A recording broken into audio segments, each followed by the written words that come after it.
this hard. Yeah, wanna feel your arms around me. I need you more.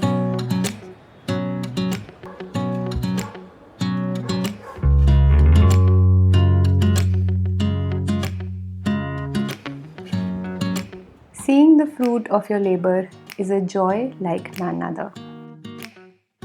I started these cherry tomatoes from seeds.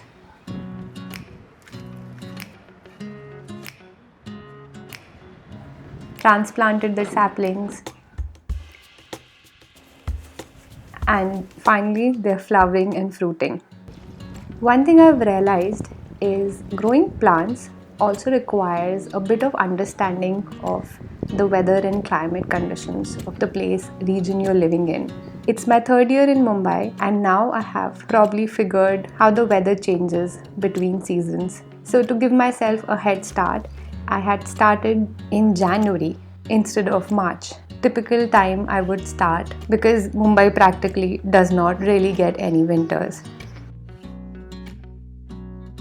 The other plant that is in preparation for fruiting are these cucumbers. Instead of putting the trellis this time, I thought I will let them go wild. I have about 4 plants that I had started from seeds to sapling and then transplanted just like the tomatoes.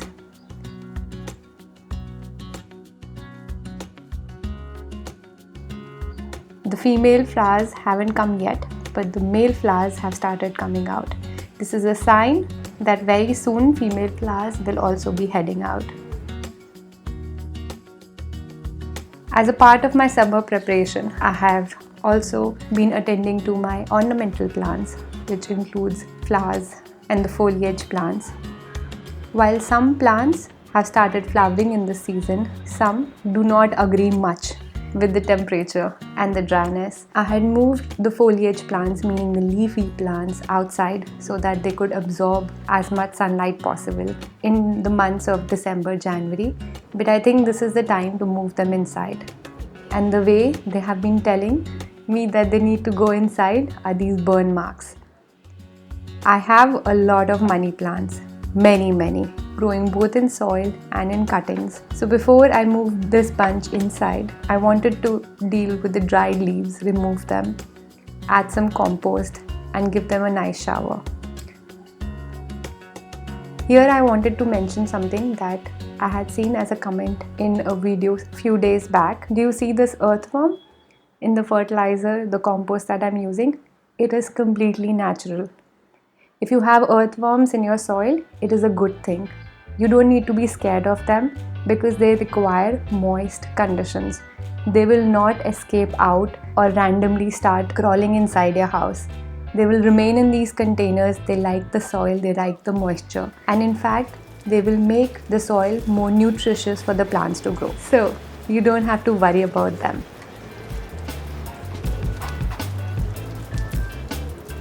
To help the plant sustain the heat and dryness, I had also extended the moss stick for my monstera, and the way I did was by actually adding a stick and wrapping it around with a jute string.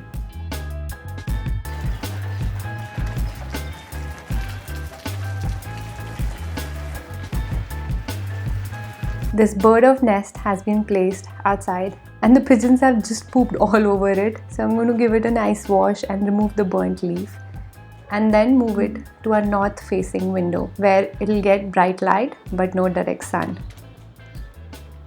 I really like such plants that open up in this shape, but the problem is as they grow bigger in size like this Dracena, if they're not completely vertical straight, they start leaning towards one side, and if the weight imbalances, they fall.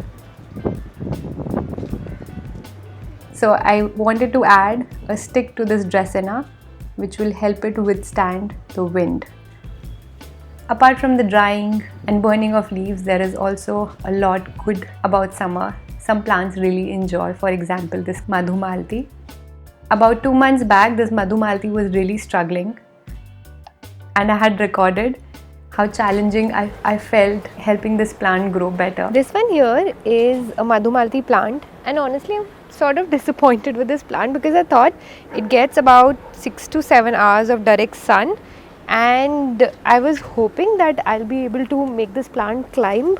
So this is this is a stand on which I hurt myself. Remember, there was this video I did early last year where I had cut my thumb. So I stood on this, it broke, I fell down with a glass in my hand. So now I'm putting it to better use, and I was hoping that I'll be able to make this plant climb this stand and then up on this part. Hasn't happened. So my last hope in this case, actually the plant is quite healthy. The only disappointment I have is that it's not gaining height or it's not climbing. So I'm going to add some compost. This is homemade compost. It's quite rich. It is fresh compost. Will be little on the acidic side, and I'm hoping that is going to help the flowers to bloom. This is just part of the preparation for the February spring.